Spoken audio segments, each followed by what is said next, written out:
For more on this, let's bring in current affairs commentator Einar Tangen in Beijing.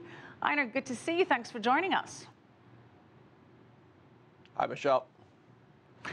Einar, the leaders of China, South Korea and Japan, as we said, have had their first meeting in 3 years, and they say that they have, quote, completely restored trade and security ties. What do you make of that? Well, we should be talking about two levels. I think on the political side, I think it's still a little bit dicey. You'll notice in the picture of the three of them that Premier Lee is holding Park's hand, and so is Shinzo Abe, but they're not holding each other's hand. And Shinzo Abe was not given the accord of a diplomatic dinner. But on the economic side, they've decided to push things aside. A softening global economy, all the things that we were talking about in your previous segment in terms of softness within China, 16% decrease in Korean exports, and a Japanese economy that's heading into a recession. These are all things that are pushing them together. These are the realities that are making the political things recede into the background. Well, what about the things that had been pushing them apart, keeping in mind these meetings were held regularly until 3.5 years ago, and then they were called off, mostly because of negative sentiment towards Japan, specifically over Japan's actions in World War II and the contentious issue of comfort women.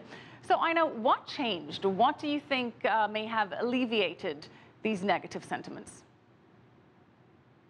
Well, I don't think the sentiments are alleviated. I mean, the territorial disputes, the issues about the revisionist history that Abe is pushing. Now, I don't think you should say Japan. I think the real fly in the ointment here was Abe. It stopped in 2012 because he started revising his views of what comfort women were and how Japan's actions in World War II should be viewed at home.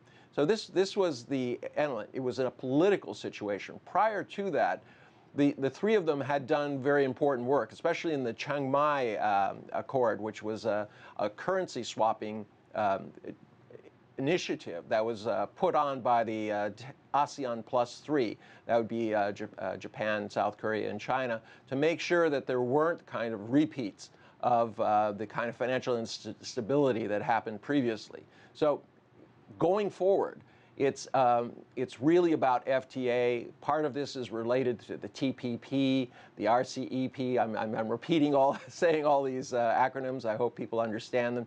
China is trying to stabilize, as is Japan and South Korea, their trade. And it's one of these situations where, yeah. So it's economic factors that have pushed them together and to perhaps overlook for now some of the differences. But how have these political tensions impacted the economic ties between China, South Korea, and Japan? Well, on one level, there's been a lot of withdrawal of Japanese and hesitation by Japanese investing in China. Some of them have actually pulled out. Now, you have to understand that Japan is one of the largest investors within China, so it's not a beneficial thing. The triumvirate of these two are very important to each other. I mean, in the past, it was a situation where you had perhaps a Sony sensor put into a Samsung phone that was assembled in China and then shipped to America or Europe. Now that has changed dramatically because the value-added part, the part where you're actually doing something in your country, is changing. The shift has come towards more towards Korea and towards China, and Japan, less towards Japan.